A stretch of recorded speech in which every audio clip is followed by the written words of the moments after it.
मैनपुरी से सांसद हैं डिंपल यादव। उन्होंने प्रदेश की आधी आबादी से अपील करते हुए कहा कि आप समाज के पुराने रीति रिवाजों के अनुसार मत चलिए, बंदिशों में मत बंधिए, उनको तोड़ते हुए पूरे जुनून के साथ अपने काम को आगे बढ़ाइए और हम आपके साथ हैं। तो ये सारी बातें हुई और इस पर मैंने आपको बताया भी था कि बीजेपी की तरफ से कोई औपचारिक ऐलान इसका नहीं हुआ है, लेकिन ये लगभग तय है कि एक स्कीम महिलाओं के लिए वो लेकर के आएंगे जिसमें 50,000 रुपए सालाना महिलाओं को दिया जाएगा। अभी इसकी रूपरेखा तैयार हो रही है। उसी का जवाब अखिलेश यादव ने कल दिया था। अखिलेश यादव जी को जवाब दिया उनके पुराने साथी ओम प्रकाश राजभर जी ने। राजभर जी ने कहा अखिलेश जी क्या बात करते हैं, वो महिलाओं को क्या दे सकते हैं? पहले तो महिलाओं को आरक्षण दे दें, आरक्षण का विरोध करना वो बंद कर दें। फिर उनसे सवाल हुआ साहब आपकी सरकार भी तो ऐसा ऐलान करने जा रही है।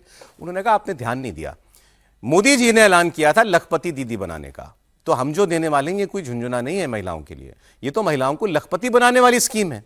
तो अखिलेश यादव की स्कीम में क्या कांटे हैं, इसकी बात होगी। तो आप ओम प्रकाश राजभर की बात पहले सुनिए, उनको अपनी सरकार की स्कीम पर, मतलब अपने गठबंधन की स्कीम पर कैसे एतबार है और अखिलेश यादव पर नहीं। अखिलेश जी मुख्यमंत्री थे, 5 साल में उनको अति पिछड़े, दलित, मुस्लिम, महिला और नौजवान नहीं दिखाई दिया।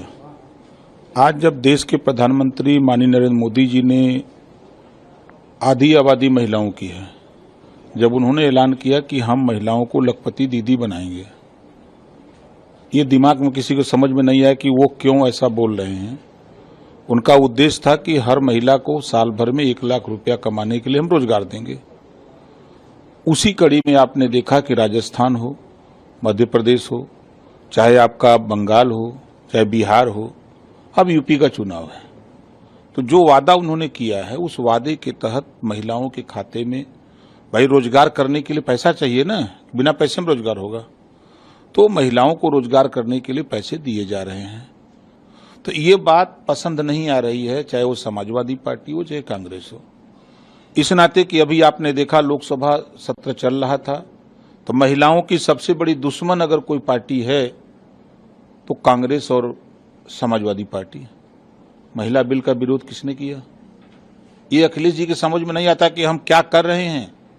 विपक्ष की भूमिका निभाओ, हम नहीं कह रहे कि मत निभाओ, लेकिन जहां आधी आबादी के लोगों के अधिकार की बात हो तो आप विरोध करते हो कि नहीं महिलाओं का आरक्षण हम लागू नहीं होने देंगे। खुला आपने सदन नहीं चलने दिया और बाहर ड्रामा कर रहे हो, डब्बा कपारे पर रख करके नाच रहे हो।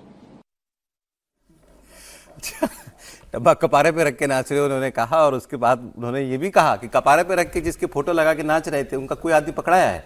बीजेपी के किसी आदमी ने चोरी की क्या राम मंदिर में? ये भी बोले वो, मतलब बीजेपी से बढ़कर के बीजेपी का बचाव कर रहे हो राजभर जी। फिर आगे अखिलेश जी के ऐलानों पर बोले कि ना 9 मन तेल होगा ना राधा नाचेगी। तो मतलब उनके ऐलानों का कोई मतलब नहीं। इतना आसान नहीं क्या लेकिन त्रिपाठी जी?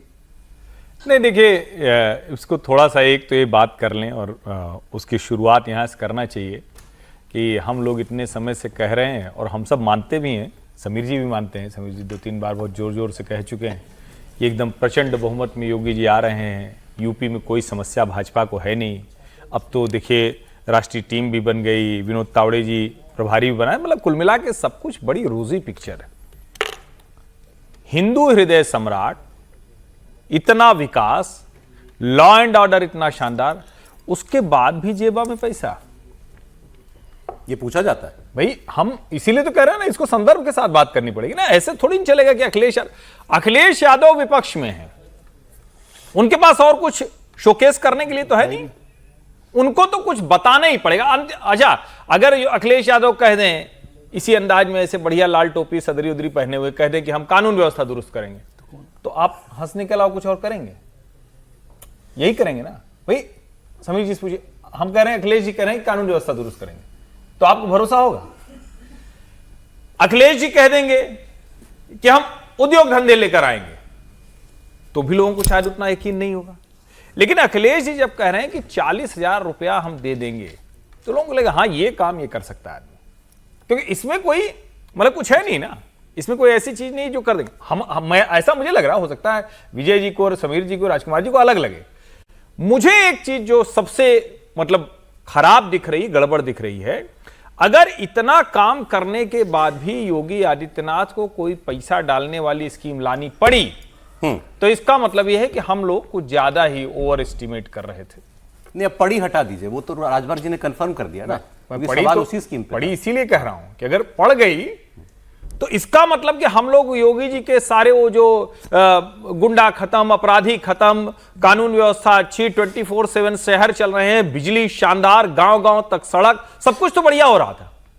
इसका मतलब है कि हम लोग वो नहीं देख पा रहे थे जो बढ़िया नहीं हो रहा है सर। वो इसका मतलब यह हुआ कि जो 2024 में 3706-43 कांग्रेस और सपा जीत ले गए और 33 पे रह गई भाजपा, वो बड़े गहरे बैठा हुआ है। इसका मतलब यह कि भाजपा के कम से कम 3 हारे हुए सांसदों ने तो मुझसे निजी तौर पर कहा कि मुझे तो हमारी ही सरकार ने हरा दिया, वो भी है।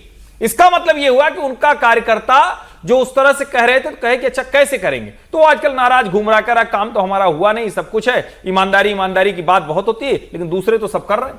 इसका मतलब उसको टैप करना है। और क्या ये अच्छा है? क्या मतलब सवाल ये कि इतना अच्छा होते हुए भी अगर पैसे पर बात आ रही, चाहे वो अखिलेश कर रहे हो चाहे योगी जी कर रहे हो, मोटी बात कॉन्फिडेंस हिला हुआ है ना? इसका मतलब तो नहीं नहीं सर, इसका कारण देखिए ना, दूध का जला छाछ भी फूंक कर पीता है। 2024 का लोकसभा चुनाव परिणाम देखिए ना, इतना काम करने के बाद भी उत्तर प्रदेश में भारतीय जनता पार्टी 33 सीटों में आ गई।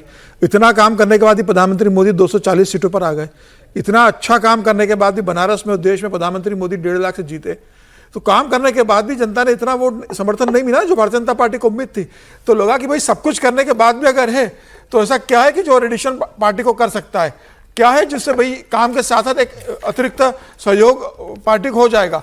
तो पार्टी को लगा कि भाई ये कैश का मामला ऐसा होता है जो हर जगह चलता है, ये ऐसा है कि ये सिक्का हर जगह चलने वाला है, ये कहीं फ्लॉप नहीं हुआ। अद्भुत बात आपने बोल दी। यूपीआई के जमाने में कैश हर जगह चलता है, ये सिक्का हर जगह चलता है।